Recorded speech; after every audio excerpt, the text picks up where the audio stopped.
Hi YouTube! Welcome back to my channel. So today I am going to be doing sort of a wish list video, but just sort of a mid-year, here's how my wish list changes. And I did a video at the beginning of the year of what it was, and I have this big spreadsheet, and I talked about it in one of my videos, that I keep of items that I want, items that I don't want, and within that I have things that are, well, I don't keep a list of items that I don't want, but I do have a list of items that I do want, and I prioritize them by the, usually about 10 items that I want the most.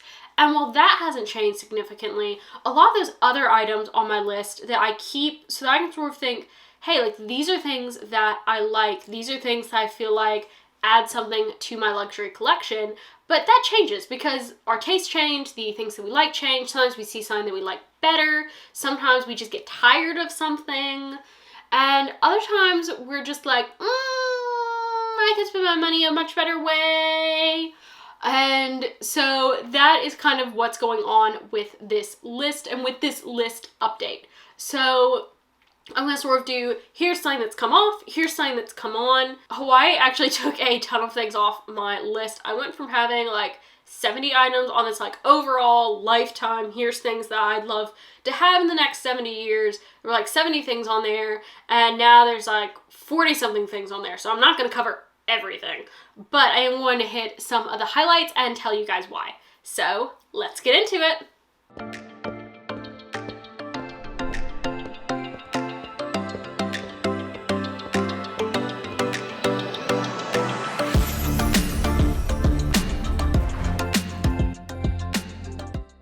Now, the first thing that came off my wish list, and this is more of like a big group of items, is everything that I had on my list from YSL. And I'm going to tell you why. Super disappointed with YSL's quality. So, like with the shoes, I had tried on quite a few different pairs of wedges, including some wonderful ones that I brought home from Louboutin. I'll link those unboxings up here. But these wedges, like, they were not structurally sound. The quality of materials was really poor feeling. They did not feel like they were really well made. They didn't feel luxurious going on. They felt like a cheap pair of shoes that I could very easily pick up something like or something better from TJ Maxx. And I'm not going to spend money even more than like an Hermes pair of wedges or a Christian Louboutin pair of wedges on YSL because it's YSL. Like, that doesn't make sense to me. I want to get quality, and YSL was more expensive than Hermes. A lot of the shoes that I was trying on were more expensive than Louboutin shoes. They were way more expensive than Valentino shoes, and the quality was just really low. And so then I went over, I was like, well, like, okay, so I don't like their shoes, let me look at their clothing. I was not overly impressed with the layout of the clothing, and it was in fact so weird and so like high up in the air, and I'm a short person. That was just like, I'm not gonna even look at clothing because it's really hard for me to like crane my neck up there to look through stuff. And then I moved on to bags and SLGs, and I actually had a couple of different bags and SLGs on my list that I was really, really interested in and really excited about from YSL because I'd heard so many good things from YouTubers. And like, the things that were on display, you had things that they were bent, they were out of shape, they were coming apart in the corners, and these are items that they are willing to sell and that they have on display to show off their items. And items are not handled that much in store that you should be seeing wear like that in the store. I put on a couple of different bags. The leather did not feel anywhere near as luxurious as Fendi leather, or definitely not as Hermes, but like the Fendi leather feels super nice and luxurious, and the YSL leather to me didn't feel good. And the chains and the metal that was on the bags felt cheap to me, and I was just so underimpressed that everything came off the list. Now, like I said, Fendi, very, very impressed. I really didn't have a ton on my list from Fendi, but one thing that I have put on is a Fendi peekaboo in the ICU peekaboo style in the small size. And I just loved this bag. It was so beautiful. Everything felt so nice on it. It was wonderfully constructed, wonderfully made, and all the things I felt in Fendi felt wonderfully made. But I was just super impressed with the peekaboo. And I'll be doing a video where I talk a little bit more about the peekaboo, where I'm saying like, buy this, don't buy that. And so make sure to be subscribed, because I will be doing some videos talking about what I think is really worth it, because let's be honest, a lot of these luxury items are pretty similar. Now, from Fendi, there were a couple of things that came off of my list just because they didn't work for me. Not that I didn't think they were great quality, because they were beautiful, wonderful quality. The first thing is the Fendi poncho, because like it was so big on me. It was like I was walking around in a blanket, and like I didn't feel like that I could do anything with like my hands or my arms. And I like to talk a lot with my hands, so that wasn't gonna work for me. Beautiful piece. If I were taller, it'd be great, but I'm tiny, so it swallowed me. And then the other thing was the Fendi First bag. Fabulous quality, gorgeous bag, but the small just doesn't fit what I would need to carry every day, and I don't have enough occasions to have more than just like my Strasberry clutch for like a fancy evening type bag. And then the medium, again, I'm a tiny person, medium just kind of dwarfed me, and it looked like I was like a little kid carrying my mom's bag. And so that wasn't worth the money either for me, so that came off the list. I do think it's a great bag, and I think that both of those bags definitely have a place if it's something that you're looking for. Now, another thing that came on to my list, sort of sticking with these bags that we're talking about all of a sudden, is going to be a Dior Lady Dior in the medium size. These leather on these Lady Diors just felt so good. The bag felt so nice. Like, you can tell when you feel just a really well-crafted anything, whether it's an extremely nicely made car, whether it's a nice piece of jewelry, whether it's a nice bag, like, you can just feel the difference, and these bags felt so good. That being said, not buying one in store because their value drops like a rock, but I will definitely be looking for one that really fits me for a pre-loved Lady Dior.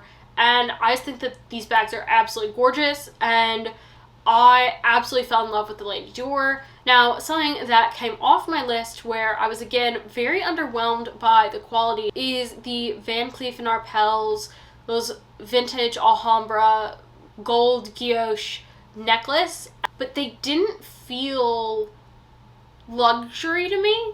Like, I put on the guilloche necklace, I was expecting it to, one, look more impressive than it did. It was lovely, but not when I consider the price. Like, it was a very, very expensive small piece of jewelry that I don't feel like makes that impact. If it were like $1,500, like, I could be like, okay, yeah, like, I can see that. But they are charging such a markup because of the Van Cleef name that I was just like, no. And speaking of jewelry feeling special, something that has gone onto my, like, overall lifetime wish list that I know I'm never actually going to get because it is ridiculously expensive, but I had to put it on the list because I fell in love with it and I'm eating my words, is the Cartier Love Bracelet. Now, I've always said this bracelet was beautiful. I just never thought they would be for me. And I thought, we're in Cartier, like, let's just try it on. And I tried it on and instantly fell in love with it.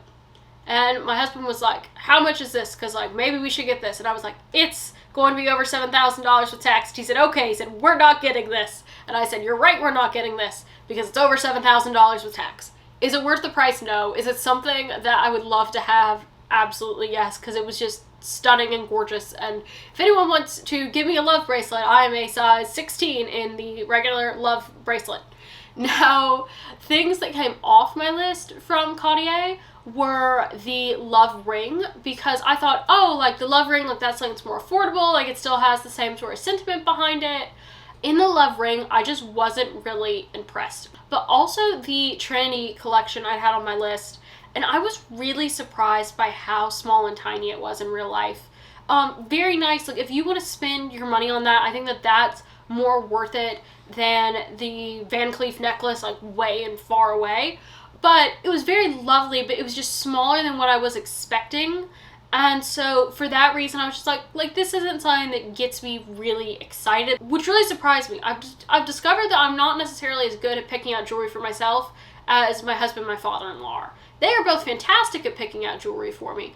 I'm not as good. And so maybe I just need to ask their opinion on what I should be wanting jewelry-wise, because they nail it like every time that they give me some piece of jewelry. I think that pretty much covers all of the jewelry that's gone on and off my list. A lot came off. One piece went on. One piece that sort of like added up to the other pieces all combined, but that's just what it is. So now let's talk a little bit about shoes that have come off my list. Were Manolo Blahniks. They were very beautiful, very comfortable, but I did a video with my parents talking about my wish list. I'll link that here, some things I was thinking about putting on, and my dad made a point about like, this is a really dressy shoe for you, and I tried it on, and like, he was definitely right. Like, it was just so dressy that it's not, like, they aren't shoes that I would wear with my dressy things, because I like a more, like, streamlined, sleek, simple looks. Like, the sparkly buckle, like, doesn't go with that aesthetic. But then, like, they're way, way, way too dressy for just, like, a casual outfit. Like, I could not, I don't think, pull that off the way that I am. And the shoes were beautiful and super comfortable. So it's not a knock against the shoe. It's just that when I tried it on, I realized that it wasn't right for me. Now, shoes that did go on. Valentino white sneakers.